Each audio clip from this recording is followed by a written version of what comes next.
Over the past 3.5 years, I've watched as Vice President Harris has cut the number of countries the Border Patrol could return aliens to, drastically reduced the amount of federal detention capacity, and prevented the Border Patrol from using force in defending our border.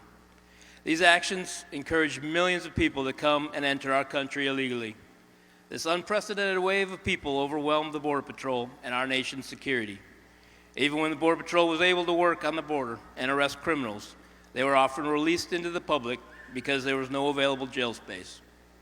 To make matters worse, once the wave arrived, the Border Patrol was ordered to take care of them, taking them away from their actual mission of protecting our border and leaving large expanses of our border completely open for weeks and months at a time. I sent agents from San Diego here to Arizona to count getaways because the sectors here could not even put enough agents in the field to see what they had missed. We have no idea who and what entered our country during this time.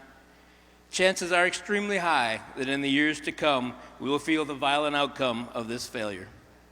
We are seeing other immediate impacts of this lack of security daily across our nation. Aliens with criminal records and gang ties committing horrific crimes. Had agents been working on the border instead of dealing with the masses, those criminals would have been arrested, put in jail, and eventually deported. Instead, no agent was there, and these criminals simply walked into our country. This lack of security has led to our country being flooded with hard narcotics. Open borders meant illegal drugs have come into unfettered by the ton.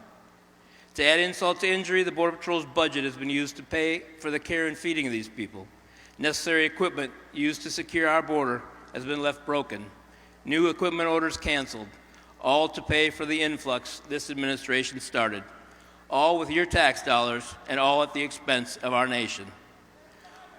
All of this has been hidden from the public.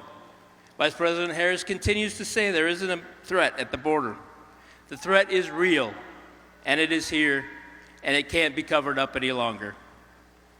Within the past month, and ironically shortly before the election, we've seen a decrease in the number of aliens attempting to enter our country illegally. The reason for this is that finally, after nearly 4 years, Vice President Harris has brought back some of the measures President Trump had in place that she ended when she took office. They know the threat is real. They can't cover it up anymore. Vice President Harris's only comment on the border has been a reference to the failed immigration bill that had very little to do with border security. It's a hollow excuse from a person with no interest in securing our border and our nation. President Trump enforced the law, and it worked. Vice President Harris has not, and it has caused our border and our nation's security to fall into chaos. Thank you.